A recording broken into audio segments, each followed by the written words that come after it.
சிறகுகள் வீசியே சுதந்திர ஆசையில் போகிறேன், நான் போகிறேன்.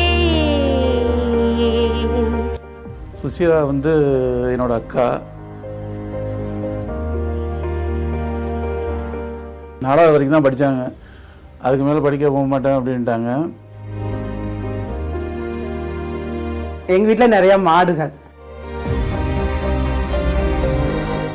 மேய்ச்சிக்கிட்டு இருந்தோம்.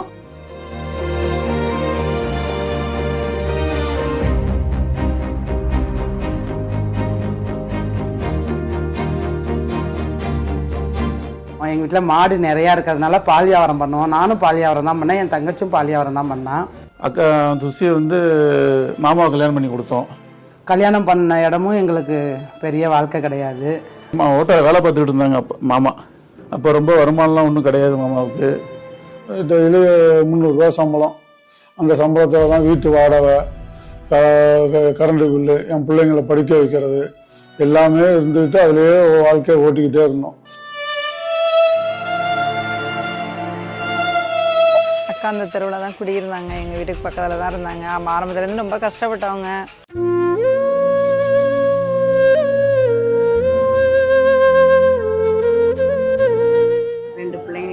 ரொம்ப கஷ்டப்பட்டாங்க. மாவு அரைச்சி கொடுக்கறது, மிளகு குத்தி தவணை கொடுக்கறது.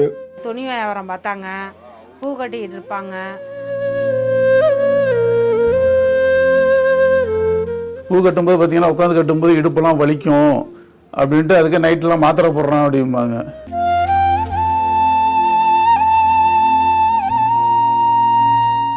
எங்கள் வீட்டில் படிக்கல, 3ஆம் கிளாஸ் தான். ஜெயிக்க வைக்கணும்னு எனக்கு ஒரு எண்ணம். யதார்த்தமான ஒரு வாய்ப்பு எங்களுக்கு என்ன கிடைச்சிச்சுன்னா, எங்கள் தெருவில் மாரியம்மன் கோயிலில் உள்ள ஒரு பையன் எங்களை கூப்பிட்டு சொன்னாப்புல. என்கிட்ட தான் கூப்பிட்டு சொன்னாங்க. எனக்கு அந்த வாய்ப்பு பிடிச்சிருந்துச்சி, சரி ஏதாச்சும் செய்வோமே.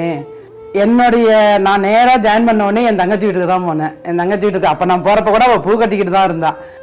கட்டிக்கிட்டு இருக்கிறப்ப போய் பேசணும். பேசினதுக்கப்புறம் அவங்கள்ட்ட அந்த அந்த பிஸ்னஸை எடுக்க கூட அவங்கள்ட்ட காசு கிடையாது. கொஞ்சம் கொஞ்சமாக ஒரு பிஸ்னஸ்க்குள்ளே நுழைஞ்சாங்க. எல்லாரையும் கூப்பிட்றாங்க. எல்லாரும் வேணாம் வேணான்னு ஒதுங்கணும். ஆனால் அவங்க மட்டும் அதுலேயே ஒரு ஸ்டாண்டர்டாக நின்னாங்க. சேர்ந்து ஆரம்பத்தில் ஒன்றும் ரொம்ப பெரிய வருமானம்லாம் இல்லாத மாதிரி போயிட்டு இருக்கிற மாதிரி இருந்துச்சு அவங்களுக்கு.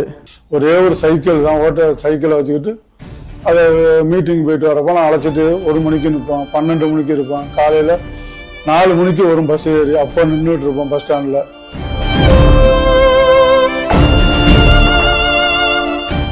ஊரில் அவ்வளோ பேர் தூத்துவான். பாதி பேர் இதாக சொல்லுவான், இது இப்படி போயிட்டு வருது, பின்னத்துக்கு வருது, அந்நேரத்துக்கு வருது. எவ்வளவோ அவமானங்கள், எவ்வளவோ ஆச்சுங்க. அவ்வளோ பேச்சு பேசுவாங்க, தப்பாகவும் பேசுவாங்க. போயிட்டு இருக்க குடும்பத்தை பார்க்கல பண்ணலன்னு சொல்லுவாங்க. நிறைய பேர் நெகட்டிவ் எல்லாம் பேசுவாங்க. நானே பேசிருக்கேன், எல்லாம் வேணாம் சித்தி, எல்லாம் பண்ண வேணாம். அப்பெல்லாம் புரியாது. அம்மா மேலே போகும், இங்கே ஒரு நாள் வரமாட்டாங்க. எல்லாரும் சொல்லுவாங்க, என்ன ஃபங்க்ஷனுக்குலாம் வரமாட்டாங்களா, நல்லதுக்கு துக்கத்துக்கு கூட வரமாட்டாங்க, மீட்டிங் தான் போயிடுவாங்க. குறை சொன்னவங்க நிறைய பேர் குறை சொன்னாங்க. என்னடா இந்த பிஸ்னஸ் போனது, என்ன இப்படி போயிட்டு இருக்கு, பிள்ளைங்களை வீட்டை பார்க்கல, மாமியாரை பார்க்கல, அப்படிலாம் நிறைய சொன்னாங்க. எல்லாத்தையும் காதில் வாங்க மாட்டேன். 2 பேரும் சேர்ந்து அந்த பிஸ்னஸை முழுமையாக செஞ்சோம். ஒரு சூழ்நிலையில அவங்களோட 2வது பையன் தவறி போயிட்டான். சோகத்திலே பெரிய சோகம் எதுன்னா புத்திர சோகம் தான்.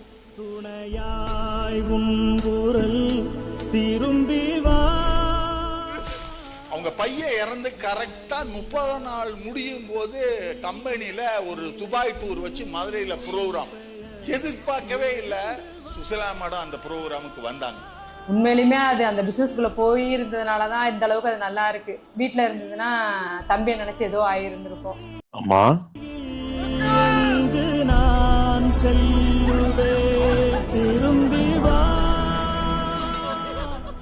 நாம தப்பு செய்யாத வரைக்கும் யாரையும் பார்த்து பயப்படணும்னு அவசியம் இல்ல, யாரையும் பார்த்து வெக்கப்படணும்னு அவசியம் இல்ல. நான் ரோட்ல போய் பிச்சை எடுக்கல, என் ப்ராடக்ட்டை விற்கிறதுக்கு ட்ரை பண்ணு.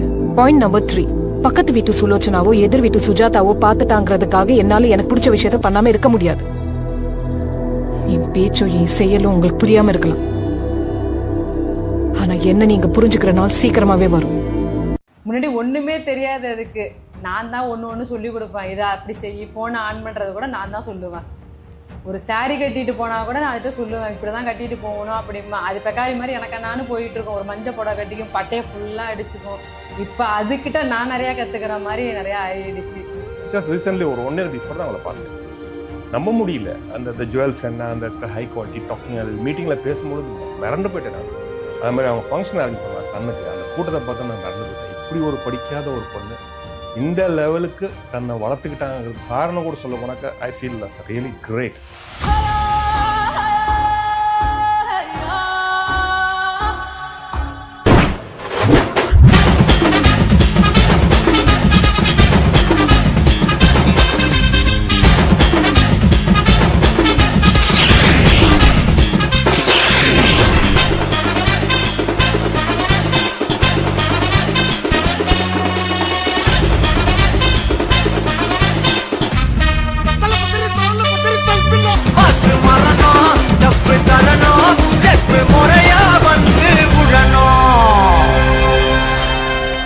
பொறுத்த வரைக்கும் நீராமட்டில் ஒரு நல்ல ஒரு லேடிஸ் இந்த மாதிரி வளர்ந்துருக்காங்கன்னா அது அக்கா மட்டும்தான். அது எனக்கு தெரிஞ்சு நான் பார்த்துருக்கேன்.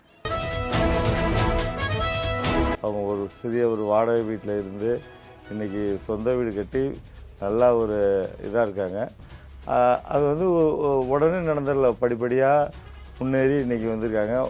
மற்ற பெண்களுக்கும் ஒரு உதாரணமாக இருக்குது.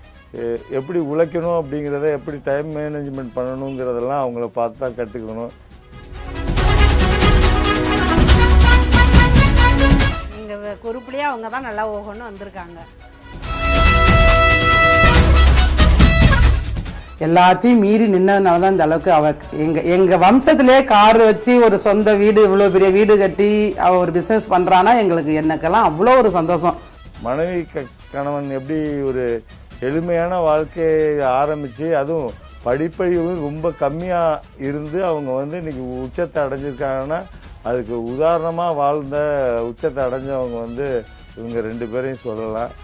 உழைப்பை போட்டால் முன்னேறதுக்கு எல்லாராலும் முடியும் அப்படிங்கிறதுக்கு என் தங்கச்சி ஒரு உதாரணம். அதோட பையன் கல்யாணத்துக்கு ட்ரெஸ் எடுக்கிறதுக்கு போயிருந்தோம். அப்போ நீ வந்து உட்காந்துரு அப்படின்னுச்சு. இல்லைனா நீ 2 நாளும் கடத்தருக்கு போய் ஜாமான் எதுவும் வாங்கிட்டு வாங்கிச்சு. இல்லை போல நானும் வர்றேன் அப்படின்ட்டு உள்ளே போயிட்டான். உள்ளே போனோன்னே இதுக்கு கிளாப் தட்டணுன்னு என்னை மீறி அழுதுட்டேன் நானே. அதுக்கப்புறம் என் மகனுக்கு கல்யாணம் பண்ணோம், வீடு குடி போனோம். எல்லாம் நினச்சி பார்க்காதவங்களாம் நினச்சி ஊரே பிரமிச்சு போனானோ. வீட்லேயுமே ஜாலியாக இருப்பாங்க. மாமியார் மருமக மாதிரியே கிடையாது, ஃப்ரெண்ட்ஸ் மாதிரி தான் இருப்போமே.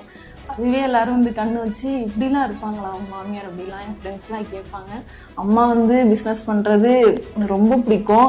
அவங்கள மாதிரிலாம் ஸ்டேஜ் ஏறி பேசணும்னா யாராலையும் முடியாது. படிக்காத ஒரு 4ஆம் கிளாஸ் கூட படிக்காத ஒரு பிள்ளை வந்து ஒரு பொண்ணு வந்து இந்த அளவுக்கு சாதிச்சிருக்கிறான்னா அது இந்த நெட்வொர்க்கில் மட்டும்தான் முடியும், வேற எதுலேயுமே முடியாது.